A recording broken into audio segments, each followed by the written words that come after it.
ಗ್ರಾಮಗಳಿಗೆ ಭೇಟಿ ನೀಡಿ ನೀರಿನ ವ್ಯವಸ್ಥೆ ಪರಿಶೀಲಿಸಿದ ಜಿಲ್ಲಾಧಿಕಾರಿ ಶಿಲ್ಪಾ ಶರ್ಮಾ.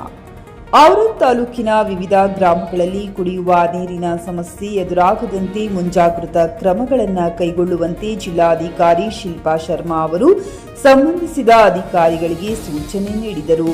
ಶನಿವಾರ ಅವರು ತಾಲೂಕಿನ ಸೋರಹಳ್ಳಿ, ಜಂಬಗಿ, ಮಹಾರಾಜವಾಡಿ ಮತ್ತು ವಿಜಯನಗರ ತಾಂಡಾ ಸೇರಿದಂತೆ ಹಲವು ಗ್ರಾಮಗಳಿಗೆ ಭೇಟಿ ನೀಡಿ ಸ್ಥಳ ಪರಿಶೀಲನೆ ನಡೆಸಿದರು. ಈ ವೇಳೆ ಕುಡಿಯುವ ನೀರಿನ ಲಭ್ಯತೆ, ಪೂರೈಕೆ ವ್ಯವಸ್ಥೆ ಹಾಗೂ ಸಂಗ್ರಹಣೆ ಕುರಿತು ಅಧಿಕಾರಿಗಳಿಂದ ಮಾಹಿತಿ ಪಡೆದರು. ನಂತರ ಸ್ಥಳೀಯ ಅಧಿಕಾರಿಗಳೊಂದಿಗೆ ಸಭೆ ನಡೆಸಿ ಗ್ರಾಮಗಳಲ್ಲಿ ನೀರಿನ ತೊಂದರೆ ಉಂಟಾಗದಂತೆ ತಕ್ಷಣ ಕ್ರಮ ಕೈಗೊಳ್ಳಬೇಕೆಂದು ಸೂಚಿಸಿದರು. ಪೈಪ್ಲೈನ್ ದುರಸ್ತಿ, ಟ್ಯಾಂಕರ್ ವ್ಯವಸ್ಥೆ, ಬೋರ್ವೆಲ್ಗಳ ನಿರ್ವಹಣೆ ಸೇರಿದಂತೆ ಅಗತ್ಯ ಕ್ರಮಗಳನ್ನು ಶೀಘ್ರ ಜಾರಿಗೊಳಿಸುವಂತೆ ಅಧಿಕಾರಿಗಳಿಗೆ ನಿರ್ದೇಶನ ನೀಡಿದರು.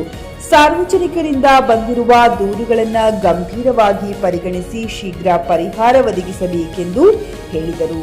ಇದೇ ವೇಳೆ ಗ್ರಾಮಸ್ಥರೊಂದಿಗೆ ಸಂವಾದ ನಡೆಸಿದ ಜಿಲ್ಲಾಧಿಕಾರಿ ಕುಡಿಯುವ ನೀರಿನ ಸಮಸ್ಯೆ ಪರಿಹಾರಕ್ಕಾಗಿ ಸರ್ಕಾರದ ಮಟ್ಟದಲ್ಲಿ ಅಗತ್ಯ ನೆರವು ನೀಡಲಾಗುವುದೆಂದು ಭರವಸೆ ನೀಡಿದರು. ಈ ಸಂದರ್ಭದಲ್ಲಿ ತಹಶೀಲ್ದಾರ್ ಮಹೇಶ್ ಪಾಟೀಲ್, ತಾಲೂಕು ಪಂಚಾಯತ್ ಸಹಾಯಕ ನಿರ್ದೇಶಕ ಶಿವಕುಮಾರ್ ಗಾಠೆ ಸೇರಿದಂತೆ ತಾಲೂಕು ಮಟ್ಟದ ಅಧಿಕಾರಿಗಳು ಹಾಗೂ ಗ್ರಾಮ ಪಂಚಾಯತ್ ಸಿಬ್ಬಂದಿ ಉಪಸ್ಥಿತರಿದ್ದರು. Rajaiah Swamy, GK News Kannada, Aurad. ಖರೀದಿಸುವ ಪ್ಲಾನ್ ಇದ್ದೀರಾ?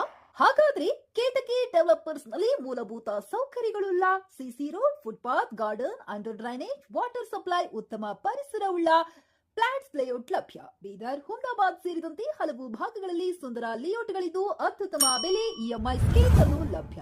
ಹಾಗಿದ್ರೆ ತಡೆಯಾಕೆ? ಹಿಂದೆ ಸಂಪರ್ಕಿಸಿ 7676474747 ಎಂಡಿ ಸಂಗಮೇಶ್ ಚಿದ್ರಿ, ಹುಮ್ನಾಬಾದ್. ಗ್ರಾಹಕರ ಸ್ಯಾಟಿಸ್ಫ್ಯಾಕ್ಷನ್ ನಲ್ಲಿ ನಂಬರ್ 1 ತೃಪ್ತಿಕರ ದೈಹಿಕವಾದ ಹುಮ್ನಾಬಾದ್ನ ಎಸ್ವಿ ಟಿವಿಎಸ್ ಶೋರೂಮ್ ನಿಮಗಾಗಿ ತರುತ್ತಿದೆ ಹೊಸ ಮಾಡೆಲ್ಗಳ ಹೊಸ ಬೈಕ್ಗಳು. ಇಲ್ಲಿ ಟಿವಿಎಸ್ ನ ಸ್ಪೇರ್ ಪಾರ್ಟ್ಸ್ ಹಾಗೂ ಸರ್ವಿಸ್ ಕೂಡ ಲಭ್ಯ. ಹಾಗಿದ್ರೆ ತಡೆಯಾಕೆ? ಹಿಂದೆ ಭೇಟಿ ನೀಡಿ. ನಾಗಲಕ್ಷ್ಮಿ ದಾಬಾ ಹತ್ತಿರ, ಗುಲ್ಬರ್ಗಾ ರೋಡ್, ಹುಮ್ನಾಬಾದ್. ಹೆಚ್ಚಿನ ಮಾಹಿತಿಗಾಗಿ ಸಂಪರ್ಕಿಸಿ 8494951009.